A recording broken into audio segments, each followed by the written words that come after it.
Alright, so welcome back to the channel, and sorry about the camera's gonna be moving a lot today. Sorry. I started doing something and I'm like, I probably should be filming this, and I owe you guys a video anyway. So here we are. There, back in frame. So dope, D-O-P-E, data on previous engagement. So when you shoot a lot, or even just a moderate amount, you're going to gather data. And you're going to want to be able to repeat that data, so you chart all this stuff. That's great when you're on the range and you've got your range book and all your information, which that's another video. I made a smaller data book here with all my information and charts and stuff. I'll go over that later. But this isn't something, even though this isn't a full-size binder like my last one was, that's not something that I want to carry into the field with me. And so I wanted to create a custom turret, if you will, a turret tape. So I'm not going to create a custom turret, but I am going to create a custom turret tape. And so what I did, I went and found some neon yellow duct tape. I don't think a slice of neon yellow duct tape is going to give you away out in the woods. If it does, you're probably doing something else wrong, and that was the least of your worries. And so what I did basically already is I put it around the turret where the mills are located. I can completely cover it up without even marking 0, because the 0 stop operates independently of the turret. And so it doesn't matter. I can just put a mark on wherever I want, and that's the 0 line. It doesn't matter. And so what I'm going to do off camera here is I'm going to clean up these edges. I already cleaned up this top one that goes along this piece here, the top of the knob. And I'm going to clean up, as you can see, there's some little rough spots. Just so it doesn't rub, it doesn't impede the travel at all. And so towards the end of the video, it'll make more sense once some people are visual. So once you see it, it'll make more sense. I already have my dope, so I know what my dials are for basically every 25 to 50 to 100 meters to 1,000 yards, 1,000 meters. I say yards and meters interchangeably. They're not interchangeable, so please, hola gato. Welcome to my bare office, waiting on some furniture. Anyway, yards and meters are not interchangeable. I say that a lot. I go back and forth because I'm used to using meters in the military, from the military, and I'm transferring to yards because that's what everybody thinks in, because we're American and that's what Americans do. We do it our way. But anyway, so instead of thinking, oh, I'm out hunting and I've got a deer at 528 yards, I'm going to hold dial either 550 or 500, somewhere right in there, maybe 525 on my dial. But instead of dialing, and I'm making this number up, 3.6 mils, I'm going to dial 500 and whatever I said, 25 to 50 yards on the dial.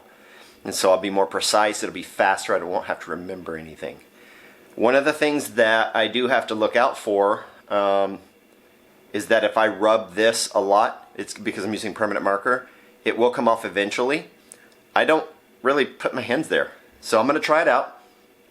I'm also going to try, I have a strip out in the garage where I put permanent marker on, and I just sprayed over it with a clear enamel, a matte finish clear enamel spray paint, to see how it would affect how sticky the tape is and how long it will let the permanent marker last. So if I rub it, is it going to come off? So anyway, I'll come back to that as soon as I get this cleaned up and start putting some numbers on here. I'll bring back the video and show you what we're doing. I'll see you in a minute. Alright, so I got it all mounted up.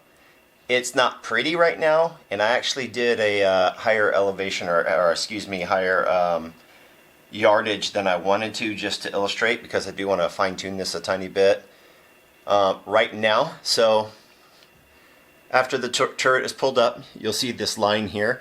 That's my 0 indicator line. That's where I read for my clicks.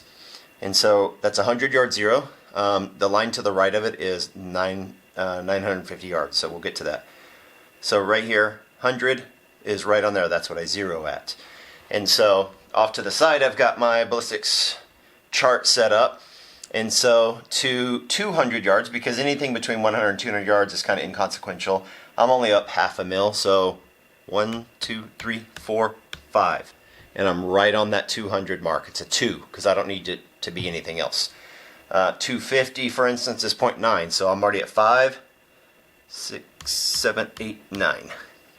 So 0.9, that's at 250. There's a tiny mark next to that. That's my 1,000 yard mark. I am going to redo this and not have that because I don't think that's a useful mark for me right now for a hunting scenario.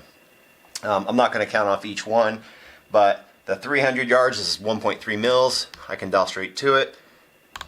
350, 4, 450.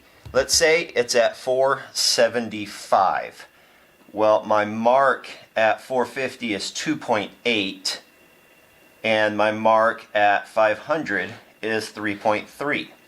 And so I'll plug it into my ballistics calculator, so I'm not just making this up. It would be 3.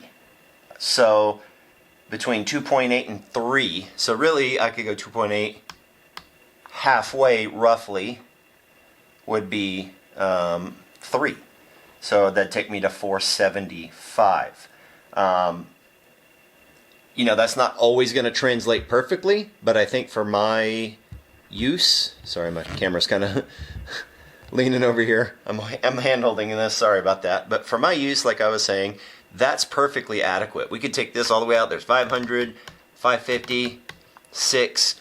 Let's say it was at 625 and I just didn't want to dial or look it up. There's about 6 clicks. That's about halfway 3. I would know that was halfway without even clicking. And I do have a little... that's the parts I wanted to clean up because I didn't want that any kind of a mess to be in there. But I could go halfway here. Out to 750. It's 6.5 mils. And 800 is 7.3. And so it's the difference between 0.8. 4, 5, 6, 7, 8. So it dials up perfectly. I'm going to go kind of in the middle, and I can ballpark that. Boom, I'm in the middle. So it holds true all the way out. I'm at 900 yards here. Like I said earlier, that we would ignore it. I am now to the mark right of 100, which is my 9.5, and I have it marked above.